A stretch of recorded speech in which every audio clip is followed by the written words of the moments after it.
नेता, doctor, engineer या भयंकर पैसा वाला पैसामा सुत्ने, सुनकै थालमा खाने, सुनकै कचरामा पिउने व्यक्ति पनि मृत्युको अगाडि सामना गर्नै पर्छ। र यसकारण मृत्यु हुँदाखेरि हामीलाई कसैलाई पनि खुसी लाग्दैन, दुःख लाग्छ।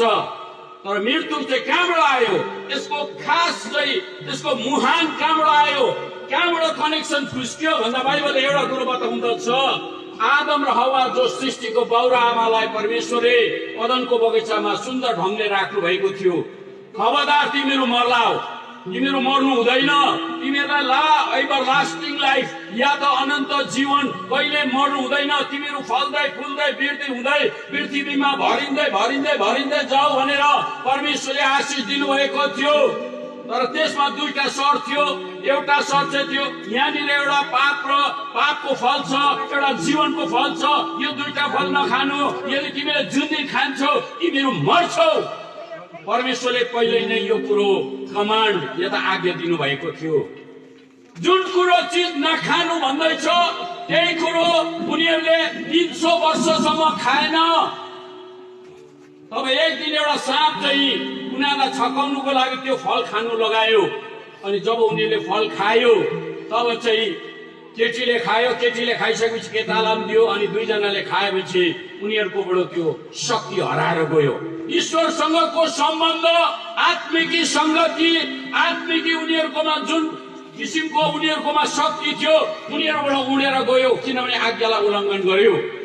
त्यो दिनदेखि बाघले बाख्रा खानु थाल्यो, स्यालले कुखुरा खानु थाल्यो, बिरालले मुसा खानु थाल्यो। यसरी सबै प्राणीमा पनि पाप आयो। गिद्धले खालि त्यो मरेको सिनो मात्रै खान्छ, उसको डाइटै त्यही हो। उसका जस्तै भाइरस लागेको मान्छे मरेको छ भने या मान्छे पशु मरेको छ भने गिद्धलाई केही हुँदैन। उसकोमा त्यो खालको एउटा स्किन छ अनि त्यो खालको उसकोमा इन्द्रिय ईश्वरले बनाइदिएको छ। गिद्ध कहिले पनि हतम मर्दैन। त परमेश्वरलाई धन्यवाद छ, एउटै मानिसद्वारा संसारमा पाप प्रवेश भयो। अनि त्यो पाप चाहिँ संसारको कुना काप्चीमा विश्वको 220वटा देश छ। यो 20वटा देशमा कुनै पनि मान्छे सधैँभर बाँच्ने व्यक्ति कोही पनि छैन। यसै कारण मृत्यु तपाईँ र मैले अँगाल्नै पर्छ। अनि यो मृत्यु भन्ने कुरो कैयाँ कैयौं असल असल राजाहरू जन्मे, नेताहरू जन्मे, तर यो संसार छोडेर गए। भयंकर भयंकर डॉक्टरहरू जन्मे, उनीहरू पनि मरेर गए। मृत्युको अगाडि केही पनि हुँदैन। अनि त्यसमा टाइम उनीहरूलाई ओभर टाइम पनि पाउनु सक्दैन। जुन दिन ठर्यो। त हामी यहाँ धन्यवाद दिन्छौँ हाम्रो आमाले यो मृत्यु त पाउनुभयो। तर यो मृत्यु पाउनुभन्दा अगाडि